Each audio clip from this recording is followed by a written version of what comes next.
The jet being down, but why they were being down? But a Why? jet, at least one jet why? was downed? Yeah. Why they were?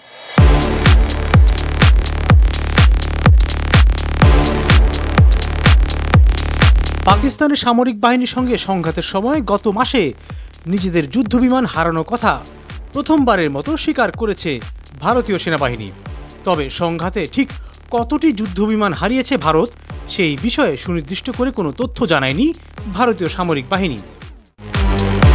শনিবার মার্কিন সংবাদ মাধ্যম ব্লুমবার্গকে দেওয়া এক সাক্ষাৎকারে ভারতীয় সশস্ত্র বাহিনী প্রধান অনিল চৌহান এই তথ্য নিশ্চিত করেছেন। তিনি বলেছেন, যুদ্ধবিমান ভূপাতিত হওয়াটা গুরুত্বপূর্ণ বিষয় নয়, বরং কেন সেগুলো ভূপাতিত হয়েছে সেটাই গুরুত্বপূর্ণ।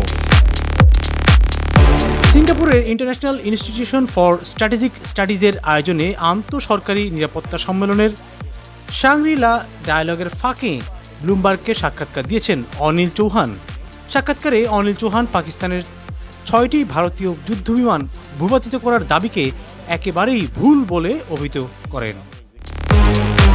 তিনি বলেন, কেন এসব বিমান ভূপাতিত হয়েছে, কী ধরনের ভুল হয়েছে সেটাই গুরুত্বপূর্ণ, সংখ্যাটা গুরুত্বপূর্ণ নয়।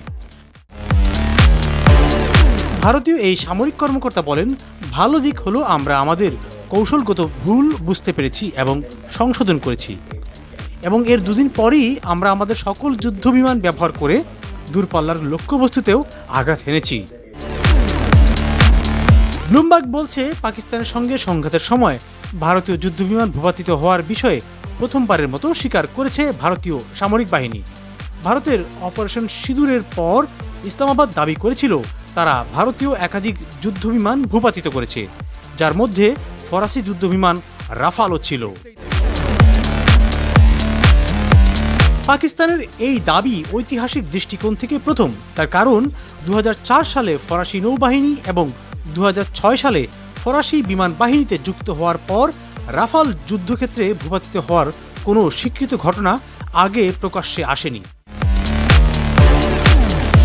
প্রতিবেশী দুই দেশের চলমান পরিস্থিতিতে ফরাসি এক জ্যেষ্ঠ গোয়েন্দা কর্মকর্তাও পাকিস্তানের রাফাল যুদ্ধবিমান ভূপাতিত করার দাবির বিষয়টি মার্কিন সংবাদ মাধ্যম সিএনএনকে নিশ্চিত করেছিলেন। রাফালের উৎপাদনকারী দেশ ফ্রান্সের শীর্ষ ওই গোয়েন্দা কর্মকর্তার বক্তব্য অত্যন্ত তাৎপর্যপূর্ণ। ওই ফরাসি কর্মকর্তা সিএনএনকে বলেছিলেন, পাকিস্তান রাতারাতি একাধিক রাফাল ভূপাতিত করেছে কিনা তা খতিয়ে দেখছে ফরাসি কর্তৃপক্ষ। Desk report.